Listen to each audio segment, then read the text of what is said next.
خدا کے جتنے احکامات آئے ہیں وہ ایمان والوں کے لیے ہیں. جو ایمان والا نہیں اس کے لیے خدا کا کوئی حکم نہیں ہے، وہ آزاد ہے. بالکل اسی طرح سے جتنے آداب بیٹھنے کے ہیں وہ بیٹھنے والوں کے لیے، نہیں بیٹھنے والوں کے لیے کوئی بھی نہیں ہے. جو نہیں بیٹھنا چاہتے ہیں ان کے لیے کوئی ادب نہیں ہے، لیکن جو بیٹھنا چاہتے ہیں ان کے لیے مستقل ادب ہے.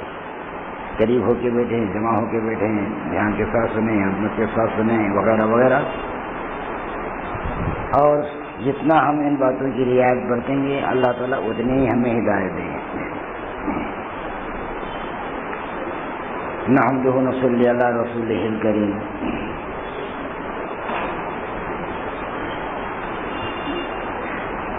میں اپنے بات شروع کرنے سے پہلے ایک بات جو درمیان میں بھی چل رہی تھی اسی کو ذرا کہہ دوں.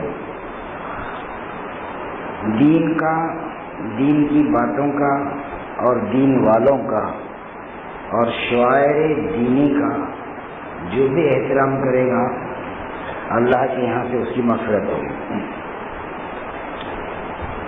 احترام. زبیدہ خاتون ایک بہت نیک خاتون تھی، دیندار، خلیفہ ہارون رشید کی بیوی. اس کے انتقال پر کسی نے خواب میں دیکھا اور پوچھا کہ اللہ نے تیرے ساتھ کیا معاملہ کیا؟ تو زبیدہ خاتون نے کہا کہ اللہ تعالیٰ نے میری مغفرت فرما دی. وہ پوچھنے والے نے پوچھا کیا اس نہر کی وجہ سے جس میں تاریخ میں نہر زبیدہ کہتے ہیں، حاجیوں کو حج کے زمانے میں اس زمانے میں پانی کی بڑی تکلیف ہوتی تھی.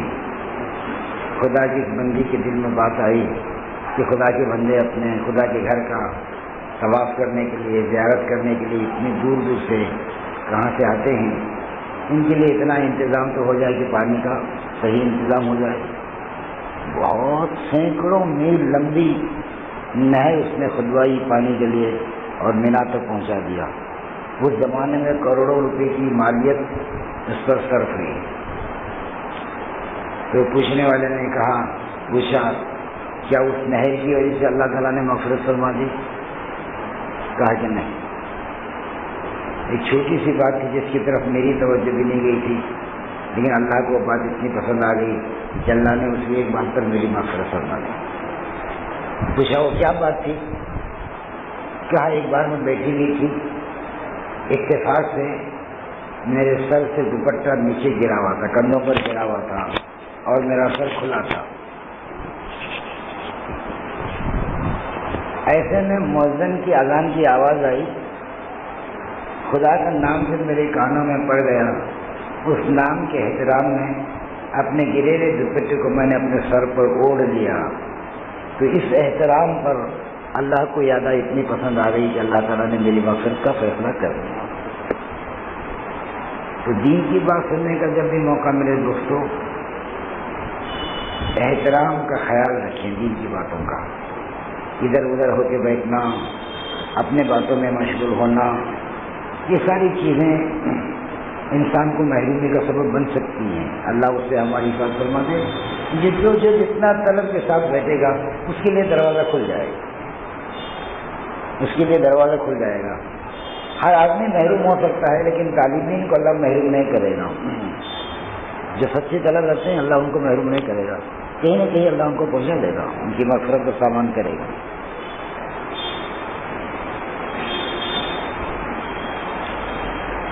نحمدہ ونصلی علی رسولہ الکریم. محترم بھائی ہوئے دوستو، اللہ تعالیٰ نے جو کائنات کی تخلیق فرمائی، پھر اس نے دنیا کو اللہ تعالیٰ نے وجود بخشا. دنیا کے لیے اس سے کوئی بہتر وقت نہیں آیا جس زمانے کے اندر سرکار دو جہاں صلی اللہ علیہ وسلم اس زمین کے اندر بھیجے گئے۔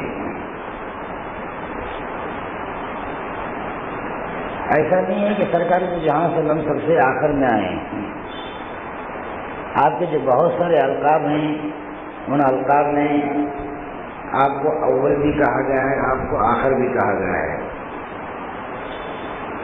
خدا تعالیٰ کے بھی بہت سے اسماء ہیں، اسماء صفاتی، اس کے اندر اللہ کو بھی اول کہا گیا اور آخر کہا گیا ہے۔ پھر امتیں بہت ساری آئی ہیں، 1,24,000 یا 80,000 جتنے پیغمبر آئے اتنی امتیں آئیں، لیکن ان تمام امتوں میں اس امت کو اول بھی کہا گیا اور آخر بھی کہا گیا۔ یہ اول اور آخر کا اتصاب خدا کی ذات کے ساتھ بھی ہے، نبی پاک علیہ السلام کی ذات گرامی کے ساتھ بھی ہیں اور اس امت کے ساتھ بھی ہیں۔ خدا کو اول کہنے کا مطلب یہ ہے کہ وہ ازل سے ہے، جب کچھ نہیں تھا اس وقت وہ تھا، اور آخر سے مراد یہ ہے کہ جب کچھ بھی نہیں ہوگا تو اللہ موجود ہوگا۔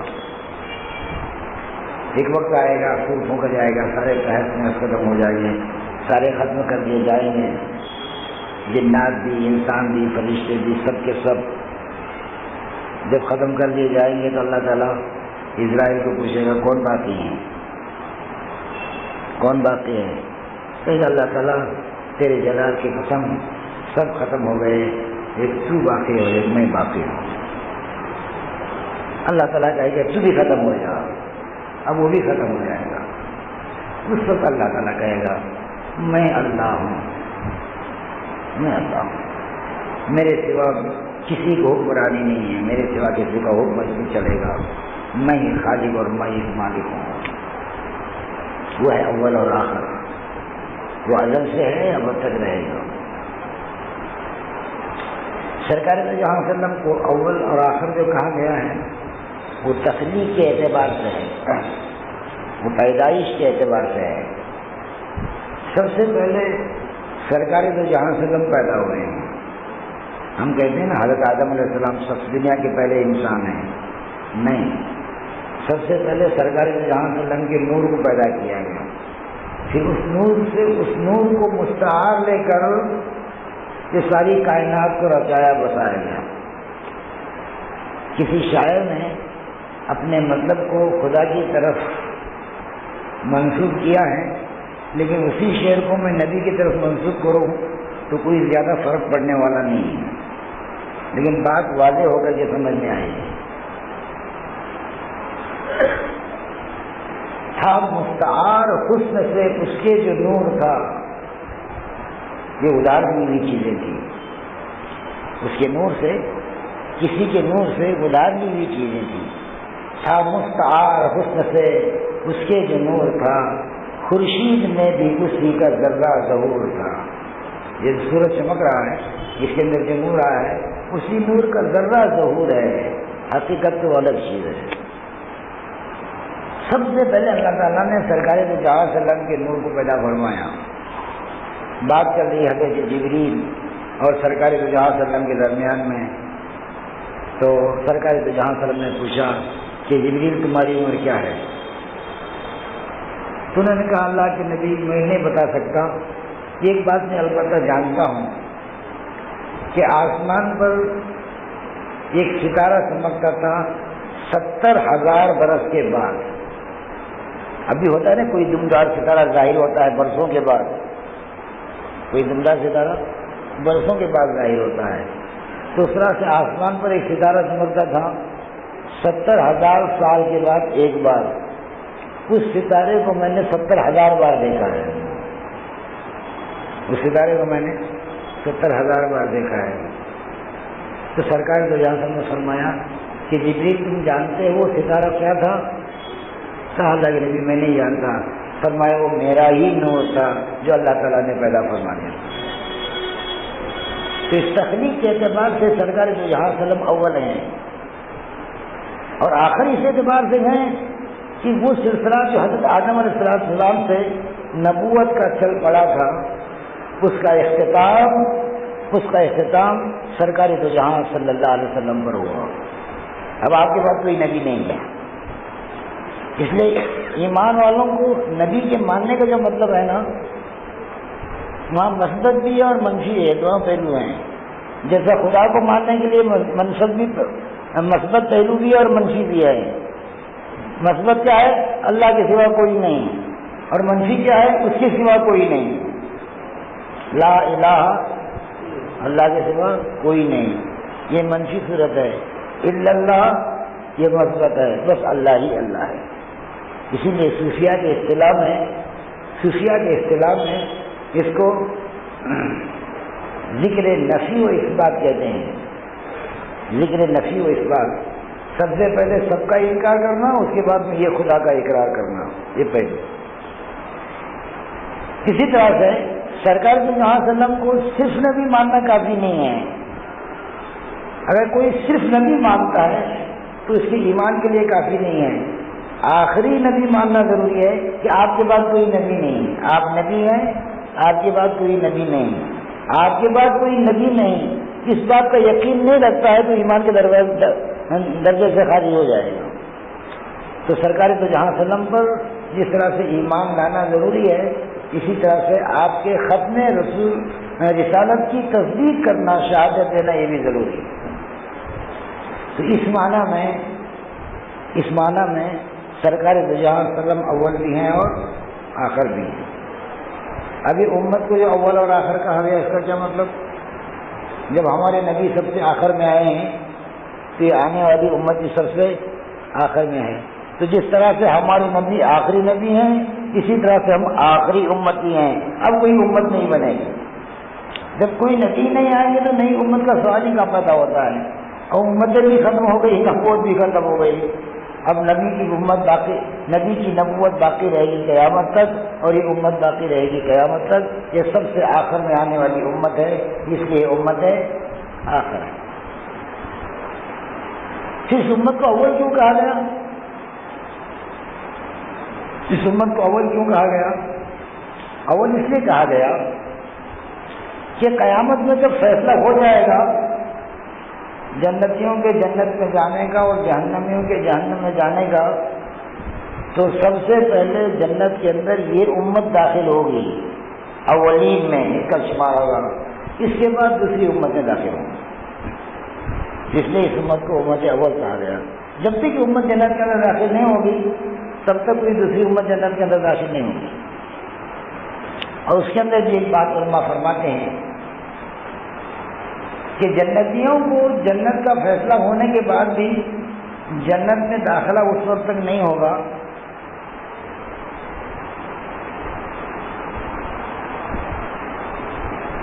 میں سمجھنے کے لیے اپنے طرف دوسرے الفاظ کا سہارا لوں تو اس سے ذرا کوئی غلط بات ذہن کے اندر نہیں لینا.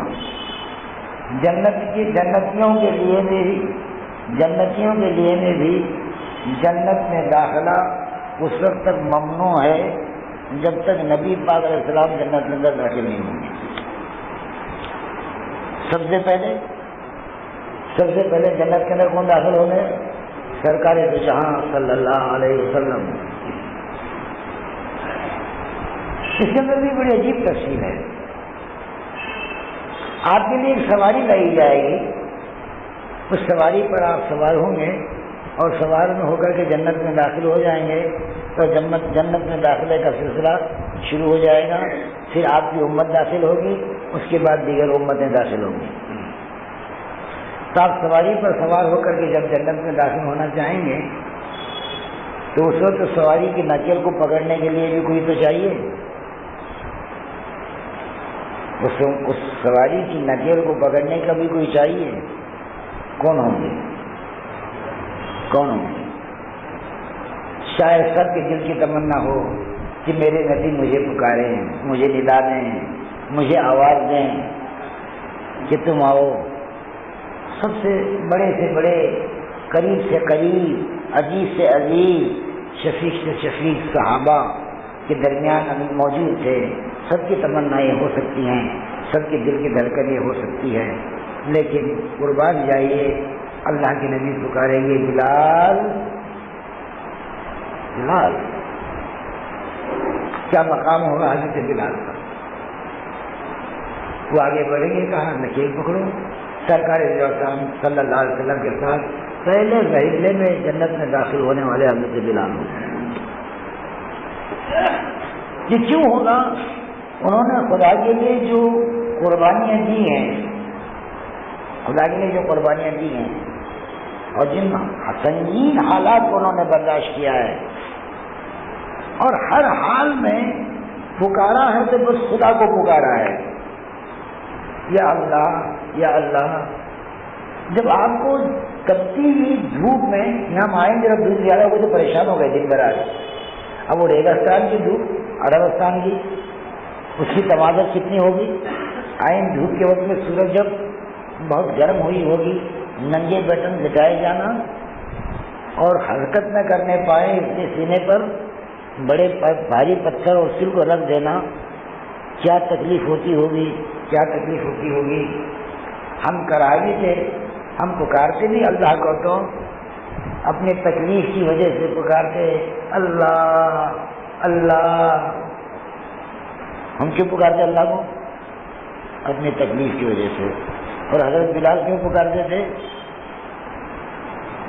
الفت میں برابر ہے جفا ہو کہ وفا ہو، ہر چیز میں لذت ہے اگر دل میں مزہ ہو۔ تمہیں خدا کا نام لینے کی وجہ سے ستانے میں مزہ آتا ہے تو کم وقت تو سن لو، اس ستائے جانے پر خدا کا نام لینے میں مجھے مزہ آتا ہے۔ یہ جلوہ کا حضرت بلال رضی اللہ تعالیٰ عنہ خیر جنت میں داخل ہو جائیں گے۔ اس اعتبار سے امت اول بھی ہے اور آخر بھی ہے۔ وہ کتنے باہر کا زمانہ تھا جس وقت سرکار دو جہاں وسلم اس دنیا کے اندر تشریف رکھتے تھے اور صحابہ آپ کے ساتھ میں رہتے تھے۔ صحابہ اس صحبت کی وجہ سے اس عظیم مرتبے پر پہنچے جس کا تصور دنیا کے اندر کوئی کر نہیں سکتا۔ کیا صحابہ نماز پڑھنے والے نہیں تھے؟ ابھی بولو، نماز نہیں پڑھنے والے تھے، بہت زیادہ نماز پڑھنے والے تھے، لیکن صحابہ کو نمازی نہیں کہا گیا، بہت زیادہ عبادت کرنے والے تھے۔ صحابہ کو عابد نہیں کہا گیا۔ صحابہ کی زندگی کا زہد اور تقویٰ یہ بے مثل ہے، اس کے باوجود صحابہ کو متقی اور ظاہر کے اعتبار سے نہیں پکارا گیا۔ صحابہ کو اللہ تعالیٰ نے جو علم عطا فرمایا تھا وہ علم کی ایک عجیب انتہا تھی، عجیب انتہا تھی، لیکن صحابہ کو عالم کے اعتبار سے نہیں پکارا گیا۔ ایک سے ایک قرآن شریف کے حافظ سے، حافظ کے اعتبار سے نہیں پکارا گیا۔ ایک سے ایک فقیہ سے، فقیہ کے اعتبار سے پہچانا نہیں گیا۔ پہچانے گئے تو کس وجہ سے پہچانے گئے؟ صحابی کے لفظ سے پہچانے گئے۔ جیسے صحابی کیسے کہتے ہیں؟ جو کسی کی صحبت کو اٹھائے، کسی کی صحبت میں رہے۔ تو معلوم ہوا کہ صحابہ کی امتیازی خصوصیت وہ سرکار دو جہاں وسلم کی صحبت ہے۔ صحابہ کی امتیازی خصوصیت کیا ہے؟ وہ سرکار دو جہاں صلی اللہ علیہ وسلم کی صحبت ہے، اور یہ ایسی نعمت ہے اس نعمت کا کوئی مقابلہ کر نہیں سکتا۔ ہر اویس کرنی رحمۃ اللہ علیہ کی محبت سرکار دو جہاں صلی اللہ علیہ وسلم سے اور عشق ایک عجیب معاملہ۔ ماں کی بیماری مجبور کر رکھی تھی کہ دل کے اندر تمنا ہونے کے باوجود یہ مدینہ جا کر سرکار دو جہاں صلی اللہ علیہ وسلم کی زیارت کر نہ سکے، لیکن حال یہ تھا کہ جب حج کے لیے قافلے بڑھتے یمن کی طرف سے، سرے راہ آ کے کھڑے ہو جاتے، راستے پر آ کے کھڑے ہو جاتے اور یوں کہتے، اے مبارک مسافرو، جب تم مدینہ پہنچو، اے حج کو جاننے والے مبارک مسافرو، جب تم مدینہ پہنچو تو نبی کی خدمت میں اس دور افتادہ اویس کرنی کا سلام بھی پہنچا دینا۔ ان کی جو محبت کی داستانیں ہیں، ان کی عشق کی داستانیں ہیں، اگر وہ کھولتے رہیں گے تو بڑا وقت لگ جائے گا، اس نے مجھے نہیں جانا ہے۔ یہ سارا عشق، ساری محبت اپنی جگہ پر، لیکن صحابیت کے مرتبے پر آ نہیں سکے، اس لیے کہ انہوں نے اس سرکار دو جہاں صلی اللہ علیہ وسلم کو دیکھا نہیں۔ ایمان کی حالت میں نبی کا ان کے اوپر نظر پڑنا یا ان کی نظر نبی پر پڑنا بس اتنا کافی ہے صحابی ہونے کے لیے. اور یہ صحبت کتنے دور تک پہنچا دیتی ہے، کتنے اونچے مقام تک پہنچا دیتی ہے. ساری دنیا غوث قطب ابدال سے بھر دی جائے اور اس کے درمیان میں ایک آخری نمبر کے صحابی موجود ہو تو سارے غوث قطب ابدال مل کر اس ایک صحابی کا مقابلہ کر نہیں سکتے.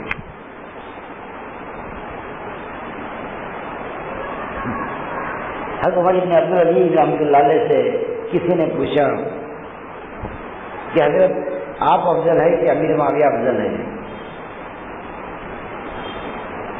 اس وقت حضرت عمر بن عبدالعزیز رحمۃ اللہ علیہ نے جو جواب دیا ہے بڑا عجیب جواب دیا. یوں فرمایا کہ کیا تم پوچھ رہے ہو کہ نسبت خاک رب عالم پاک، کہ نسبت خاک رب عالم پاک. حضرت معاویہ کا وہ گھوڑا جو جہاد میں چلا ہے، اس موقع پر اس کے ناک کے نتنوں میں جو گرد و غبار پڑا ہوا ہے، اس گرد و غبار کا مقابلہ بھی عمر ابن عبدالعزیز کر نہیں سکتے. کہاں ان کا مقام کہاں ہے؟ اس لیے کہ وہ مبارک آنکھیں جنہوں نے سرکار کے ساتھ کو دیکھا ہے، وہ ان کے وہ مبارک اجسام ہیں، جو وہ مبارک ہاتھ ہیں جنہوں نے سرکار جہاں سلم سے مصافحہ کیا ہے. اللہ اکبر. ایسا عشق صحابہ کو تھا کہ رات میں سونا چاہتے، نیند نہیں آتی تھی، کروٹوں پر کروٹیں بدلتے، آخر نیند نہیں آتی، مجبور ہوتے، اٹھ جاتے، مسجد میں آتے، سرکار جہاں سلم کو دیکھ لیتے، دل بھر جاتا. اب جاتے تو نیند آتی تھی اور سو جاتے تھے. حضور کو دیکھے بغیر انہیں نیند بھی نہیں آتی تھی. چلچلاتی دھوپ میں سرکار جہاں سلم دیر وقت نکل پڑے گھر سے. عام طور پر دوپہر میں کوئی گھر سے باہر نہیں نکلتا عربستان میں، اور بہت سخت گرمی کا وقت ہوتا ہے. سامنے سے صدیق اکبر رضی اللہ تعالیٰ عنہ آ رہے ہیں، یہ بھی بھوکے ہیں وہ بھی بھوکے ہیں. بھوک کی شدت میں دونوں کو گھر سے باہر نکالا ہے. سرکار کو جہاں سے میں نے پوچھا صدیق اس وقت میں کہاں؟ کہا اللہ کے نبی آپ کی زیارت کے لیے. کس لیے چلے بھائی؟ کس لیے باہر چلے تھے؟ بھوک کی شدت میں نکالا تھا. اور سرکار کو جہاں سلم کے پوچھنے پر کیا کہہ رہے ہیں؟ آپ کی زیارت کے لیے چلا تھا. ذرا یاد رکھنا اس مسئلے کو. تھوڑی دیر اور آگے چلے، حضرت عمر رضی اللہ تعالیٰ عنہ آتے ہوئے نظر آئے. پوچھا کہ عمر کیوں؟ کہا اللہ کے نبی بھوک کی شدت نے مجھے نکالا ہے، برداشت نہیں ہو سکا. اس خیال سے نکل پڑا کہ اللہ تعالیٰ میرے لیے کچھ کھانے کا انتظام کرے، اس سے اس بے وقت میں نکل پڑا. وہ حضرت عمر ہیں جو دل کی بات ہے وہ صاف کہہ رہے ہیں کہ بھوک کی وجہ سے میں باہر نکل آیا. اور صدیق اکبر یوں کہہ رہے ہیں کہ میں آپ کی زیارت کے لیے چل پڑا. ظاہر کے اعتبار سے حضرت صدیق کی بات میں جھوٹ کا شائبہ نظر آ رہا ہے.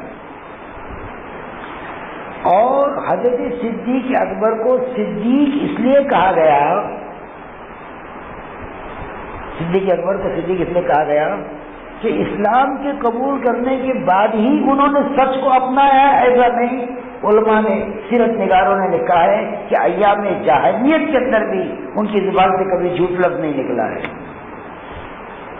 وہ دونوں زمانوں میں صدیق ہے، وہ دونوں زمانوں کے صادق ہے، وہ دونوں زمانوں میں سچ بولنے والے ہیں.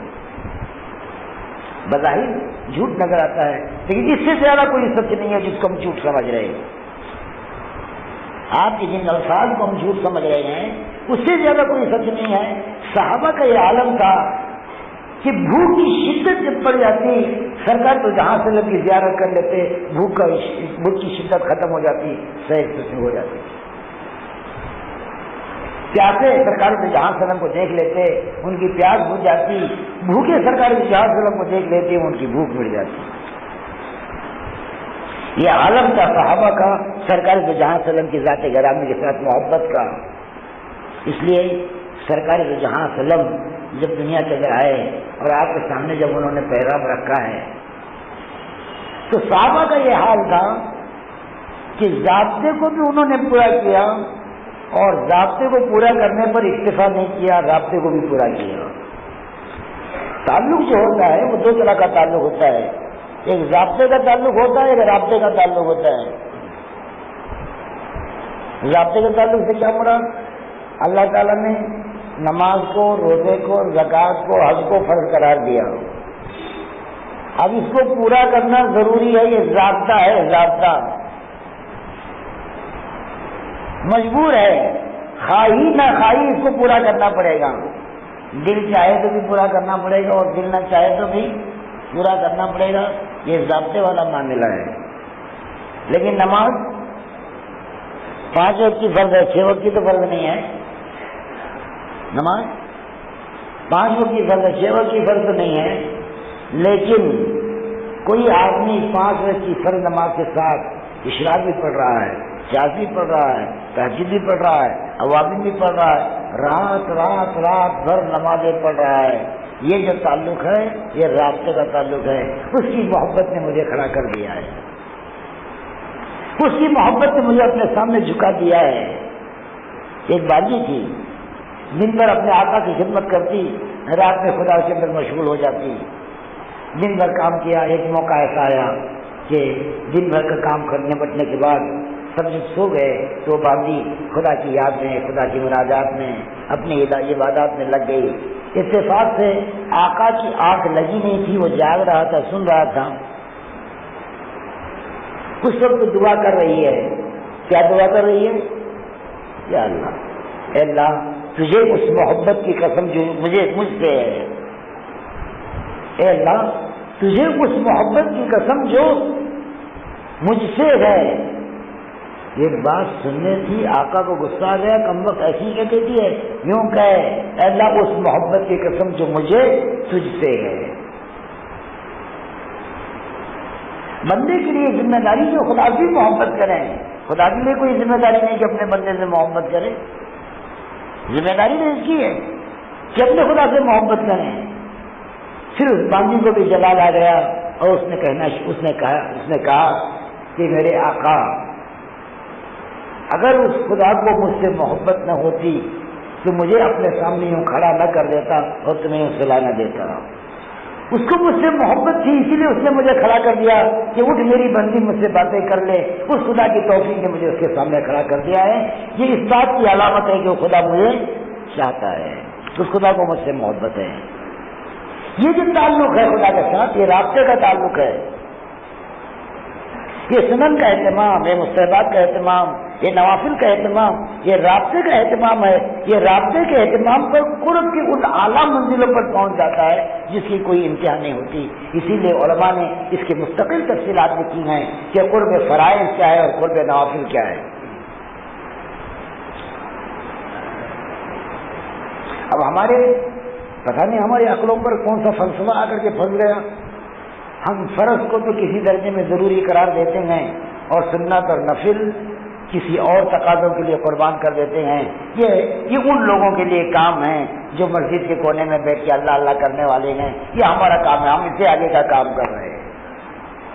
رابطہ ٹوٹ چکا ہے، ضابطہ کسی تک باقی ہے، وہ بھی کب ٹوٹ جائے گا اس کا کچھ پتہ نہیں ہے،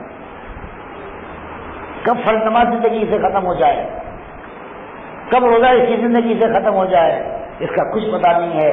اور جب رابطے کا تعلق قائم ہو جائے گا اس کے اندر جو مزہ آئے گا وہ مزہ ہی مزہ ہے۔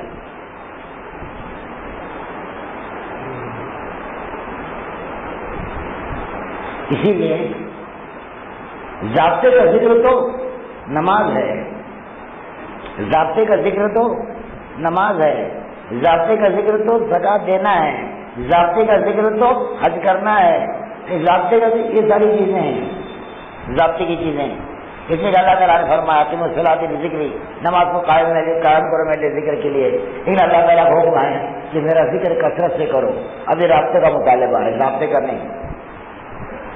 اب یہ رابطہ تم قائم کرنا چاہتے ہو تو کوئی ضابطہ اس کے لیے نہیں ہے، ضابطے کو قائم کرنے کے لیے ضوابط ہیں، طہارت ہو، پاکی ہو، قبلہ رخ ہو، فلاں ہو فلاں ہو فلاں ہو، یہ ضابطے کو پورا کرنے کے لیے تمام شرائط ہیں۔ رابطہ اس کے لیے کوئی شرط نہیں ہے، طہارت ہے تو ٹھیک ہے، وضو ہے تو ٹھیک ہے، قبلہ رو گئے تو ٹھیک ہے، بس میرے بندے مجھے یاد کرتا چلا جا. اور پھر وہ جو خدا کو یاد کرتے ہیں، وہ جو خدا کو یاد کرتے ہیں، کبھی ان کا یاد کرنا ہم سن لیں تو ہمیں خدا یاد آ جائے. اللہ اللہ اللہ اللہ اللہ اللہ اللہ اللہ اللہ اللہ اللہ اللہ. حضرت شیخ فرماتے ہیں کہ سردار اللہ کا نام لیتے تھے، ہم اپنے دل کے اندر مٹھاس کو محسوس کرتے تھے، ہم اپنے دلوں کے اندر حالات کو محسوس کرتے تھے. ہم نے ضابطے کے تعلق کو کسی حد تک باقی رکھا ہے، رابطے کا تعلق خدا کے ساتھ قائم ہوا ہی نہیں.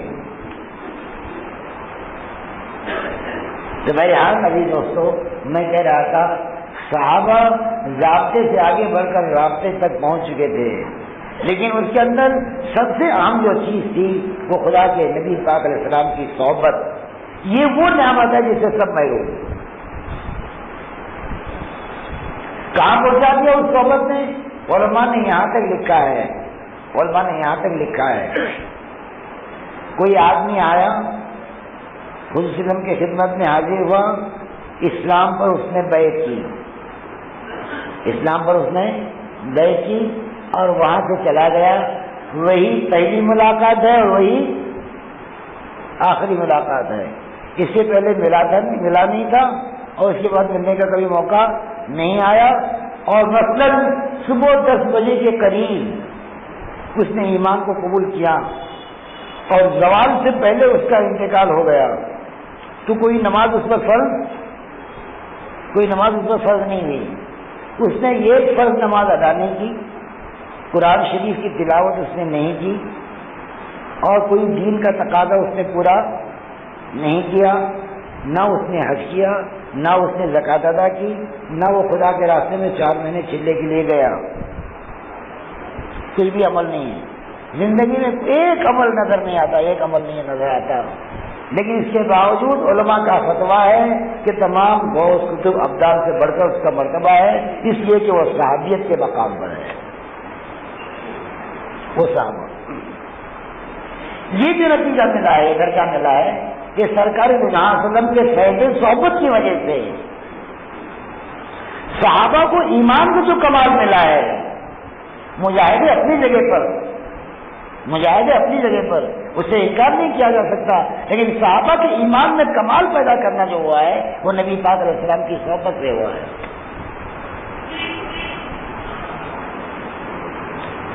مکہ فتح ہوا، حضرت بلال نے اذان دی. کچھ شریف نوجوان تھے گپ شپ کرنے والے، اس میں سے ایک نوجوان شرارت میں حضرت بلال کے اذان کی نقل اڑا رہا ہے. اللہ نقل اڑا نا، مذاق اڑا کے. لیکن اس نوجوان کی آواز میں بڑی مٹھاس تھی، بڑا پیار تھا. اس کی آواز سرکار صلی اللہ علیہ وسلم کے کان میں پہنچی. کہا کہ کون؟ کہا کہ فلاں نوجوان، کب پڑھ لاؤ، بلا کے لاؤ. وہ نوجوان کو بلا کر کے لائے، بیٹھ گیا اس وسلم کے سامنے. آپ کیا کہے؟ اللہ کے نبی نے ایک نگاہ ڈالی اور اس کے سینے پر ہاتھ رکھا اور کہا کہ کیا نوجوان ابھی وقت نہیں آیا کہ ایمان کو قبول کر لیں؟ کہا اللہ کے نبی وقت آ گیا، مجھے کلمہ پڑھا دیجیے، لا الہ الا اللہ محمد رسول اللہ. نہ جماعت میں گیا، نہ بیٹھ کے اللہ اللہ ذکر کیا، نہ ضربے لگایا، کچھ نہیں کیا. ایمان کا کمال نصیب ہوا سرکار دو جہاں صلی اللہ علیہ وسلم کی ایک نگاہ کی وجہ سے. صحابہ کے ایمان کی جو تکمیل ہوئی ہے، مجاہدے کرائے گئے، یقیناً کرائے گئے، اس سے ہمیں انکار نہیں ہے. مجاہدے سے استحکام پیدا ہوتا ہے، مجاہدوں سے مضبوطی پیدا ہوتی ہے، لیکن ایمان کی اصل جو جڑ بچتی ہے وہ صحبت کی وجہ سے بچتی ہے. سرکار کو جہاں سے کی صحبت، اس کا وہ اثر. اللہ ہمیں ان حقیقتوں کو سمجھنے کی توفیق نصیب فرما دے. وہ صحابہ کا مبارک دور کہ سرکاری جہاں سے کی صحبت کو اٹھائے ہوئے ہیں اور بڑے بہاری باغ، مزہ ہی مزہ. ایک صحابی روتے آئے، بڑے حسرت زدہ. پوچھا اللہ کے نبی، دنیا کی زندگی تو بڑی پیاری لگتی ہے، اس لیے کہ آپ کی صحبت میسر ہے. دنیا کی زندگی بڑی اچھی لگتی ہے کہ آپ کی صحبت میسر ہے. قیامت میں کیا ہوگا؟ اگر اللہ نے ہمارے بارے میں جنت کا فیصلہ بھی کر دیا تو ہمارا درجہ اور ہوگا اور آپ کا درجہ اور ہوگا.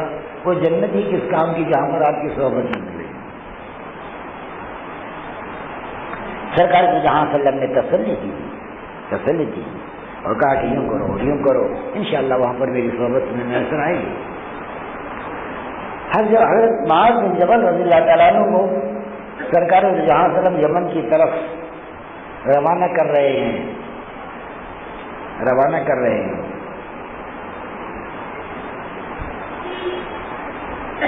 اور بہت دور تک پیدل چلے سرکار جہاں صلی اللہ علیہ وسلم, بہت دور تک, اور بہت ساری باتوں کی نصیحت فرمائی, اور آخر میں فرمایا کہ معاذ بہت ممکن ہے جب تم واپس لوٹو تو مجھے نہ پاؤ اور میری قبر پر تمہارا گزر ہو. اور نبیوں کا اس انداز کی جو گفتگو ہوتی ہے وہ اس بات کی غمازی کرتی ہے, اشارہ کرتی ہے کہ ایسا حقیقتاً ہونے والا ہے,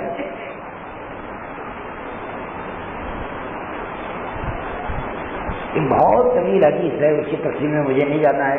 اللہ کے نبی نے فرمایا اس وقت تمہارا حال کیا ہوگا جب یوں ہوگا اور یوں ہوگا, اس وقت تمہارا حال کیا ہوگا جب یوں ہوگا یوں. صحابہ ہر بات پر پہلے اللہ سے کیسا ہوگا, اللہ سے ایسے ہوگا, ہاں اس وقت تمہارا حال کیا ہوگا جب ایسے ہوگا, ہاں ایسا بھی ہوگا. صحابہ تعجب کرتے تھے. اس موقع پر اللہ کے نبی نے آخر میں کہا اس وقت تمہارا حال کیا ہوگا جبکہ منکرات کی دعوت دی جائے گی اور معروفات سے روکا جائے گا. ایک داعی کے سمجھ میں آنے والی بات ہی نہیں ہے کہ معروفات سے روکا جائے اور منکرات کی دعوت دی جائے, لیکن وہ دور آئے گا یقیناً آئے گا, اس لیے کہ نبی کی زبان سے نکلی ہوئی باتیں ہیں. اللہ اس دور پرفتن سے ہم سب کی حفاظت فرما دے جہاں معروفات کا انکار کرنے والے بن جائیں اور منکرات کی دعوت دینے والے بن جائیں, اور ہمیں ہوش بھی نہ ہو, ہم دن میں چلے جا رہے ہوں اور دن میں کرنے چلے جا رہے ہوں اور دین کی محنت ہمیں سمجھ میں آ رہی ہو, لیکن معروفات کی دعوت کے بجائے منکرات کی دعوت اور منکرات سے روکنے کے بجائے معروفات سے روکنا. اللہ ہم سب کی حفاظت کرنا. تو حضرت معاذ بن جبل رضی اللہ عنہ رونے لگے. اللہ کے نبی نے فرمایا گھبرانے کی ضرورت نہیں ہے, جو میرے پیغام کو لے کر دنیا میں جتنی دور جائے گا اتنا ہی مجھ سے قریب ہوگا قیامت کے میدان میں, فکر نہ کرنا. ایک دل کو تسلی بنی. میں ہر میں یہ واقعہ اس لیے کھول رہا ہوں کہ صحابہ کی زندگی کا دور کتنا مزیدار دور تھا کہ صبح و شام اپنی آنکھوں سے سرکار دو جہاں صلی اللہ علیہ وسلم کو دیکھا کرتے تھے, آپ کی صحبت میں بیٹھا کرتے تھے, دل کی دنیا بدل جاتی تھی.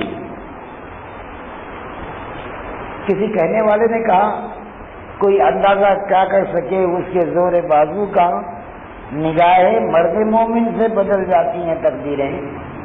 جب نگاہ مرد مومن میں وہ تاثیر ہو کہ تقدیر بدل سکتی ہو تو پھر سرکار جو یہاں صلی اللہ علیہ وسلم کی نگاہ کے اندر کیا تاثیر ہوگی اور اس کے اندر کتنی تبدیلی آئے گی. اس لیے سرکار جو یہاں صلی اللہ علیہ وسلم کی صحبت کی تاثیر,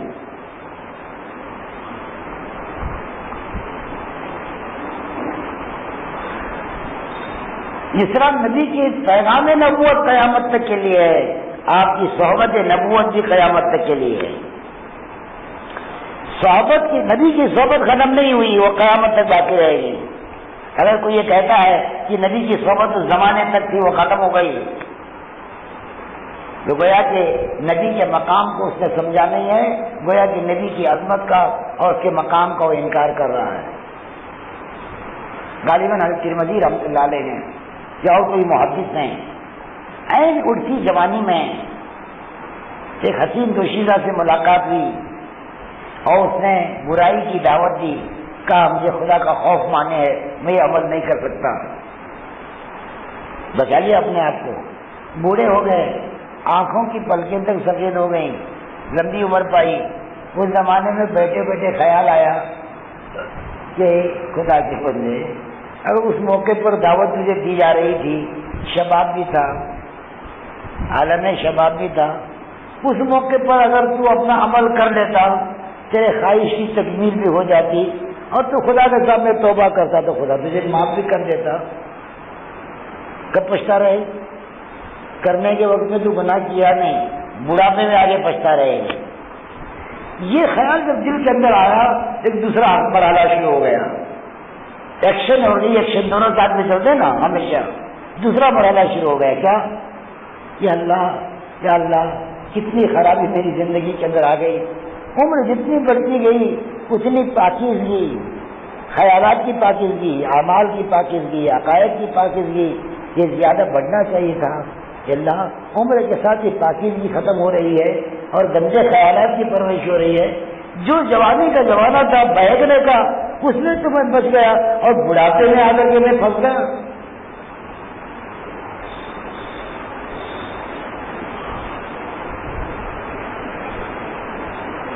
پھر ذوالفقار احمد صاحب نقشبندی دامت برکاتہم نے موقع پر فرمایا, ایک آدمی نے ان کو خط لکھا, ایک بڑے میاں نے, عمر 100 سال کے اوپر تھی, بھویں تک سفید ہو چکی تھی, اور لکھا کہ حضرت میری عمر کا اتنے حد تک پہنچ چکی ہے اور میرے اندر اب جذبات اور خواہشات کو پورا کرنے کی طاقت بھی باقی نہیں رہی ہے. اتنا ہونے کے باوجود عین نماز